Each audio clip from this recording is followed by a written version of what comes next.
إله إلا الوحي القلق وعلوة صلاة والله وعلوة صلاة. tani waa noloshaada ee ay ku nooshahay hooyo Fartuun Ibraahim Aadan oo ah hooyo Soomaaliyeed oo duruufo nololeed iyo mid caafimaad intuba ay ku haysato magaalada Ankara ee caasimadda dalka Turkiga.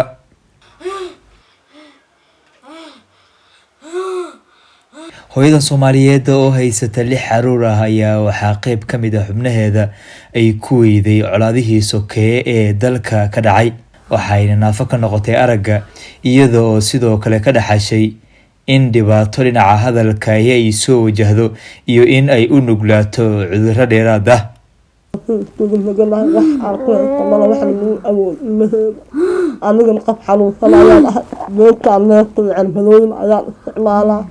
iyaga hal isticmaal xataa cunug wax ma qabsan kari hal xamrood oo firkan had waxa uu soo hirtay kan hurdala'aan waxaalaay sagaal saac oo cawli waxaala laba saac oo kaca guriga sida hore cunaayo.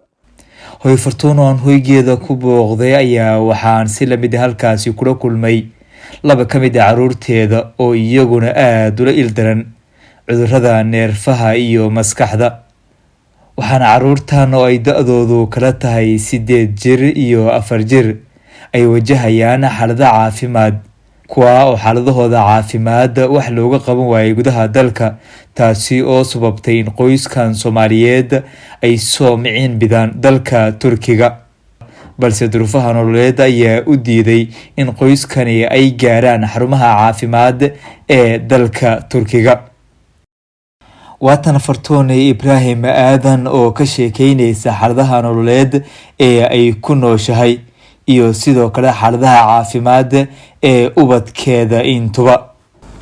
Assalaamu calaykum waraxmatullaahi wabarakaatu. waxaan ahay hooyo Soomaaliyeed oo 6 caruur haysato oo dalka Turkiga joogto. alxamdulillaah labada cunug iga xanuunsan aniga Soomaali magaalada Axmed iga dhacday qaflaasaan ahay.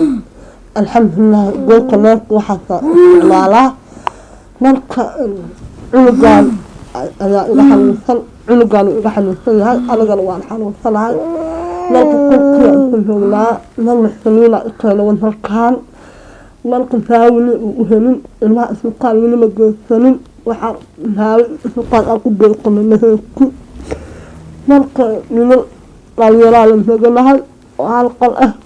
alxamdulillaah walaalyaal Soomaaliya caawiya ilmahan xanuunsanahay kaameel isbitaal ma geysan karo tabar uma hayo hooyadeena qof sabool waa ilmo kala aan dhala usoo dhiibe marka Soomaaliya caawiya meel kasta aan joogin caawinaadaan iga baahanahay. qaar ka mid ah muxsiniinta iyo culimo diinka Soomaaliyeed ayaa iyaguna baaq u diray ummadda Soomaaliyeed, waxayna ka codsadeen in la garab istaago qoyskan Soomaaliyeed ee marxaladda adag ku jira. بسم الله الحمد لله والصلاة والسلام على رسول الله صلى الله عليه وسلم. يقول الله سبحانه جل جلاله وتعاونوا على البر والتقوى. إلهي وحوله مسلمين وناقة اسكو كالمية. نبينا صلى الله عليه وسلم وحوله مثل المؤمنين في توادهم وتراحمهم وتعاطفهم كمثل الجسد الواحد إذا اشتكى منه عضو تداعى له سائر الجسد بالسهر والحمى أو كما قال صلى الله عليه وسلم. مسلمين تو ميل والبي أدونك إيكتشوغان لا إله إلا الله مرهدو قفكو يلاهدو وإسلام ماذا كو ولا لوبانا ما إسلام ما أكرشو مسلمين تو ولا ليال ما أنتنا وحن إرقك أهي oon dadka muslimiinta adoonaya in aan ugu gacan haadiyo ana idin kaga bartay baarinimada. walaalayaal dadka Soomaaliyeed waxaa jirta gabar Soomaaliyeed oo Ankara degan oo aad u rafaadsan run ahaantii ayada iyo ilmaheedaba ilaahi baana kurbada fayde gabadha waxaa la yiraahdaa Fartuun Ibraahim Aadan xabad baa isha kaga dhacday ilaa ishii gudaha intay gashay ay cunaha sii martay oo intaas hore isu duleelisay. taasi waxa weeyaan waa ayada arrin ku saabsan weeye.